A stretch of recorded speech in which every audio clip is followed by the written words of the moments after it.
Hello, I am Asia. I am autism specialist. I have been learning and teaching for the last 25 years. I am specialized in communication and autism particularly, and special education in general.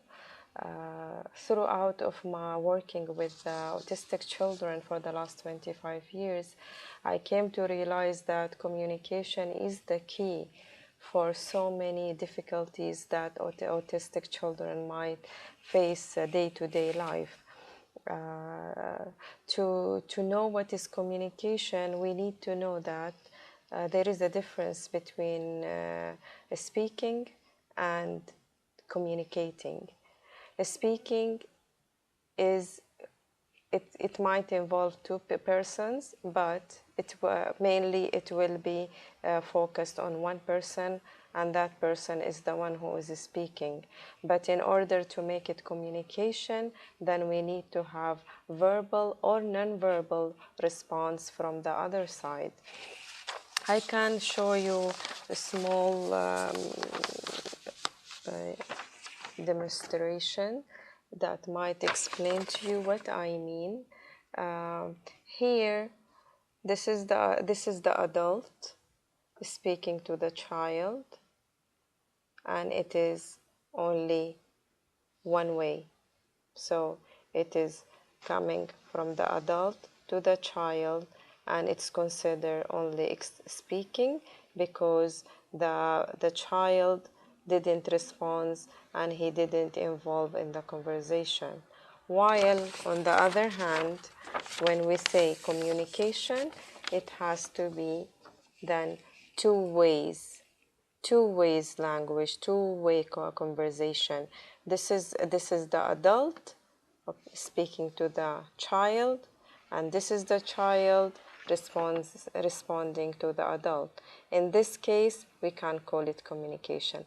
That's the only case that we consider it communication. Otherwise, it will consider only speaking.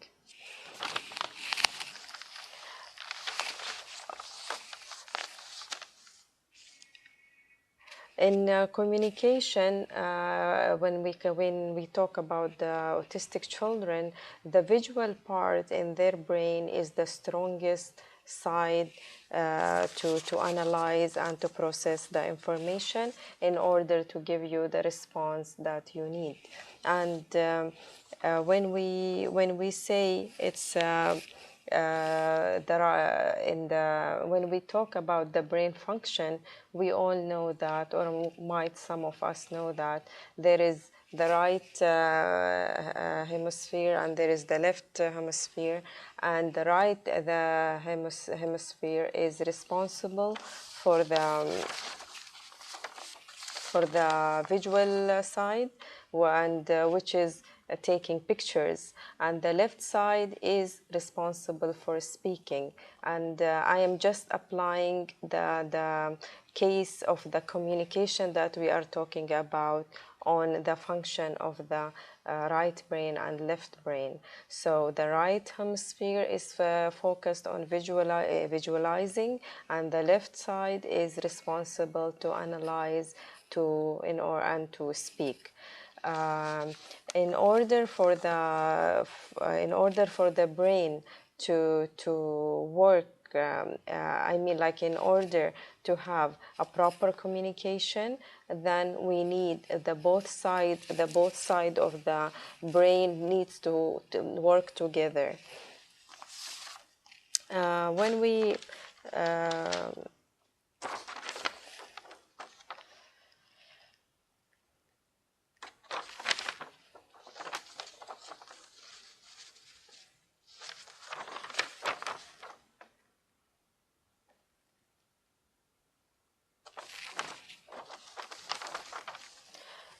listener don't know exactly what is in their heads unless they will describe it very well. This is, I'm talking in general.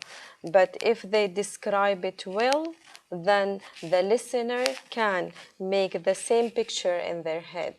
So we can imagine that how it will work with the autistic children.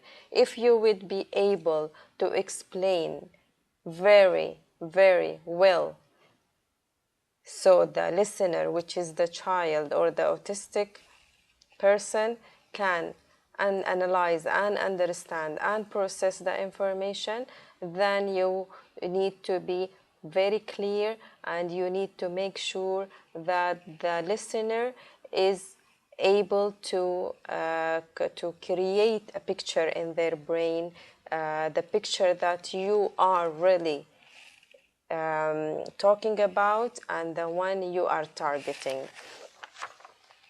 Like to maybe to explain more about it also, I can talk about it in a way that in a visual way, let's say, like this is the adult talking, and he is saying ice cream, and the child is like, oh, I'm in trouble, you know.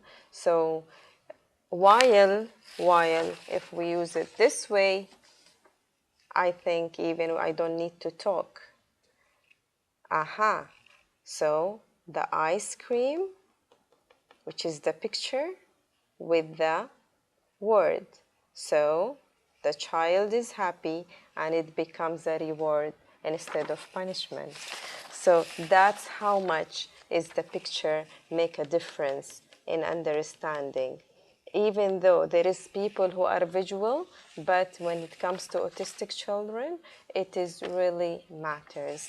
And in our next hangouts, we will talk about the tools, and I mean the visual strategies, the tools, and the way we can create words and sentences through placing pictures together in order to let it be understood and to support it. So the listener, which is the autistic person in this case, can understand and needs a very little effort, and also can use the full potential which he or she has. And to finalize this one, the final word I can say is that visualizing is really very, very strong, and consider the most important strength in the autistic children. So we need to make sure that we activate that part of the brain and to use it fully. Thank you for listening, and I hope that it helps to develop your communication with your child or the person that you are trying to deliver the information to. Thank you.